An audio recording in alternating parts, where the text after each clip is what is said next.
A'udhu billahi minash shaitanir rajim. Bismillahir rahmanir rahim. So today we are going to study about the protein synthesis inhibitor. So what are protein synthesis inhibitor? ये क्या होते हैं protein synthesis inhibitor?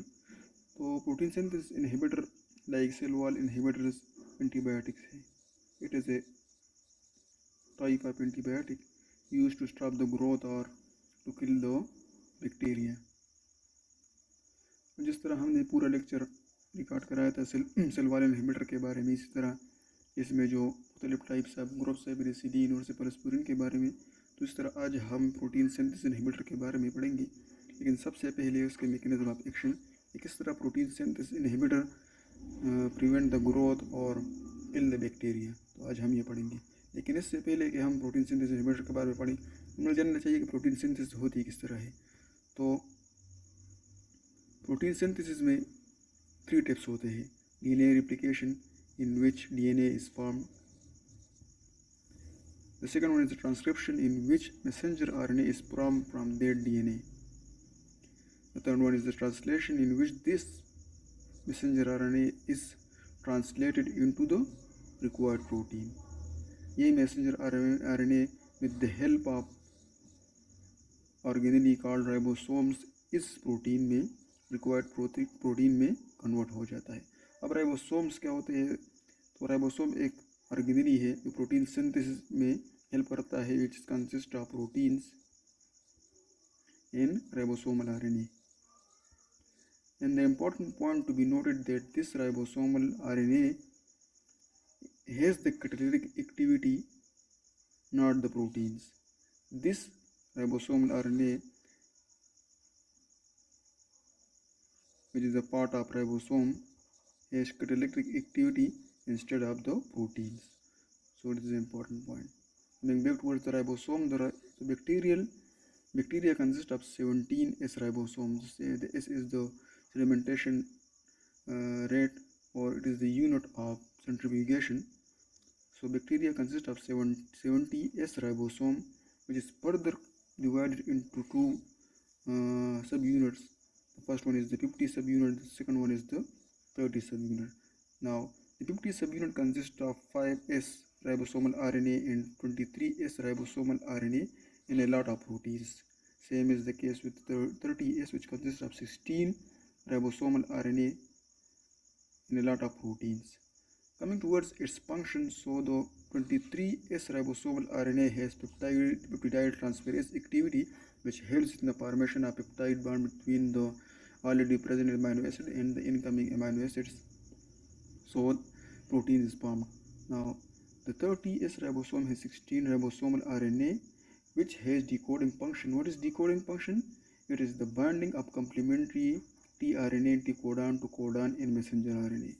इसमें क्या होता है कि complementary tRNA anti-codon messenger RNA में जो कोडान होता है उसके साथ बाइंड होता है। फॉर एग्जांपल, अगर ये हम मैसेंजर आरएनए ले और इसमें एक कोडान है कंसिस्ट ऑफ 3 न्यूक्लियोटाइड, सो जो इसके कम्प्लीमेंट्री न्यूक्लियोटाइड होंगे, कम्प्लीमेंट्री न्यूक्लियोटाइड टीआरएनए में, वो इसके साथ सही तौर पर बांधने में और बाइंडिंग में ये हेल्प करते हैं। तो इसका ये फंक्शन है। Now coming back towards the 50S ribosomal subunit, so it consists of 2 sides, the P side and the A side. The P side has peptide transferase activity, as we have already discussed that it is the activity of 23S ribosomal RNA. मतलब ये है कि P side में peptidyl transferase होता है और ये peptidyl transferase क्या काम करता है, इससे मैंने इससे पहले बताया कि ये पेप्टाइड बॉन्ड फॉर्मेशन में हेल्प करता है। और इसी तरह इसमें एक ए साइड भी होता है और दूसरा अगर हम बात करें ई साइड भी होता है, exit side from which the already formed amino acid exist. ये इंपॉर्टेंट नहीं है इतना। ए साइड जो है इसमें ये इंपॉर्टेंट है कि इसमें incoming, it is a place for the incoming RNA. ये जो आने वाला आरएनए है इसके लिए एक साइड प्रोवाइड करता है और ये है ए साइड। तो इसके भी क्लिनिकली बहुत इंपॉर्टेंट है ड्रग्स के फंक्शन में। Now there are 2 types of protein synthesis inhibitor.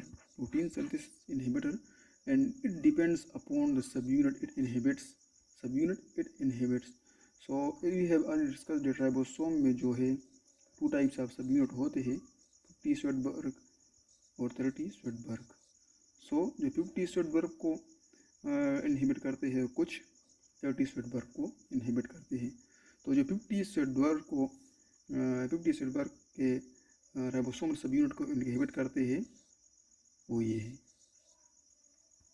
Colour change करता जाऊँ, वो ये है.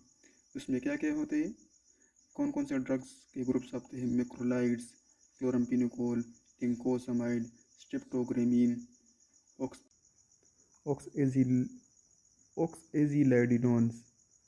Sorry, how to pronounce that is very good. Oxazolidinons. I think it's pronounced like this. Oxazolidinons and chlorambutilins.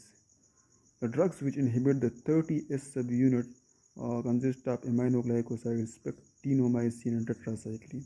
So you have to remember all of these. 50 Schwartzberg subunit consist of all these drugs, and which inhibit 30 Schwartzberg subunit consist of aminoglycosides, pectinomycin, and tetracycline. Now let's come towards the main mechanism or how they inhibit the protein synthesis inhibitor. So first we will study how the protein synthesis occurs. So the first step is the formation of initiation complex.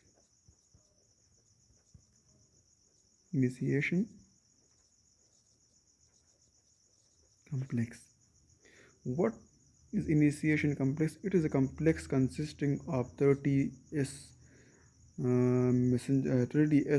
subunit of the ribosome, messenger RNA,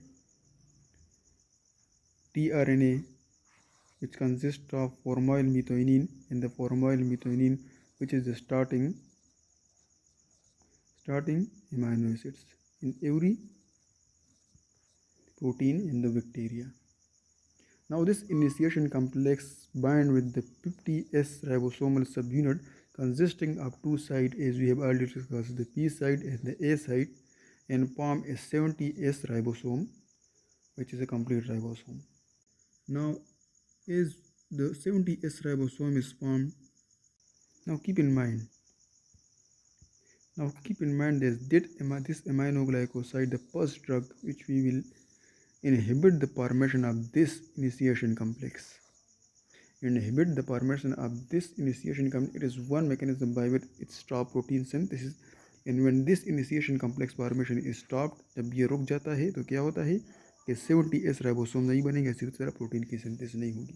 तो ये पहला drug है, इसके बारे में हमने इसका पढ़ लिया. इसके बारे में पूरा डिटेल अगले उसके पूरे जो अमीनोग्लाइकोसाइड का जो लेक्चर है उसमें पढ़ेंगे किस तरह होता है. लेकिन यहाँ से थोड़ा सा जहन में रख लें, दूसरा, अब अगर 70S राइबोसोम सब यूनिट बन गया तो इसके साथ जो है वो तो पहला तो tRNA तो ऑलरेडी मौजूद है. अब जिस तरह ए साइट है इसमें दूसरा जो है tRNA आएगा. अपकमिंग जो न्यू tRNA वो कहाँ पर बाइंड होगा, ए साइट में. अब टेट्रासाइक्लिन क्या करता है कि ये इस tRNA के साथ बाइंड हो जाता है, and it inhibits the binding of the new tRNA to this A site. So thus there will be no protein synthesis. Now अगर इसने इसको इसके साथ नहीं रोका, यानी हमने ये ड्रग नहीं लिया, तो क्या होगा, ये इसके साथ बाइंड हो जाएगा और इस तरह डिकोडिंग हो जाएगी. मतलब कम्प्लीमेंट्री tRNA कम्प्लीमेंट्री कोडन के साथ बाइंड हो जाएगा. इस तरह राइबोसोम अपना काम करेगा और प्रोटीन की सिंथेसिस यानी पेप्टाइड बन पाएगा. अब क्या करता है अमीनोग्लाइकोसाइड्स, क्या करता है, ये डिकोडिंग फंक्शन को प्रिवेंट करता है. मतलब ये है कि tRNA तो आ गया, ए साइड में आ गया, लेकिन ये कम्प्लीमेंट्री कोडन के साथ इसकी बाइंडिंग नहीं होने देगा. मतलब ये किसी और जगह में यानी गलत जगह पर इसको बाइंड कर लेगा, एट ए रॉन्ग साइड. अगर डिकोडिंग को प्रिवेंट कर ले तो ये अपकमिंग tRNA रॉन्ग साइड पे अटैच हो जाएगा और इस तरह डिफेक्टिव प्रोटीन सिंथेसिस होगी. डिफेक्टिव प्रोटीन सिंथेसिस होगी।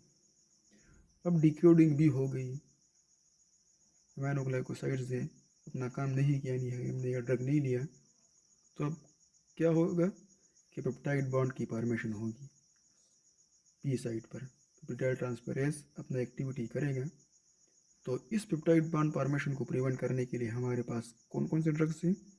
क्लोरम्फेनिकोल, लिंकोजामाइड, ऑक्सएजिलाइडिनोन्स, स्ट्रेप्टोग्रामीन्स, प्लूरोम्यूटिलिन्स। इसके और भी फंक्शन है, मतलब ये कि ए साइट को भी bonding, it prevents the bonding of, it binds with the A site, it prevents the bonding of upcoming tRNA to the messenger RNA। इनके इन सारे के जिसके साथ ए साइट लिखा हुआ है, ये देखिए लिंकोसामाइड, ऑक्सएजिलाइडिनोन्स और स्ट्रेप्टोग्रामीन्स और प्लूरोम्यूटिलिन्स, ये ए साइट के साथ बाइंड हो जाते हैं and prevent the binding of the upcoming और new tRNA to the A site. टेट्रासाइक्लिन क्या करता है कि tRNA के साथ बाइंड हो जाता है। ये सारे ड्रग्स ए साइट के साथ बाइंडिंग हो जाते हैं और tRNA को इसके साथ बाइंडिंग प्रिवेंट करते हैं। अब अगर हमने पेप्टाइड बॉन्ड या ड्रग्स नहीं लिया, पेप्टाइड बॉन्ड भी फॉर्मेशन इसकी हो गई, यानी प्रोटीन सिंथेसिस हो गई, तो अब क्या होता है कि इसकी ट्रांसलोकेशन और पेप्टाइड मूवमेंट्स होती है। मतलब ये है कि मैसेंजर ये राइबोसोमल आरएनए मूव करता है मैसेंजर आरएनए पर ताकि और प्रोटीन सिंथेसिस हो जाए। तो ये क्या करता है, स्पेक्टिनोमाइसिन क्या करता है, इस ट्रांसलोकेशन और पेप्टाइड मूवमेंट को प्रिवेंट करता है। और इसी तरह मैक्रोलाइड्स जो है, इस तरह मैंने कहा कि एक एग्जिट साइट भी होता है, यहाँ पर इसने इसको एग्जिट टनल का नाम दिया है। तो ये मैक्रोलाइड्स एग्जिट टनल के साथ बाइंड हो जाता है और जो प्रोटीन की सिंथेसिस होती है उनको राइबोसोम से अलग नहीं होने देता। It prevents the separation of the already form proteins from the ribosome. तो इसी तरह प्रोटीन अवेलेबल नहीं होता और वो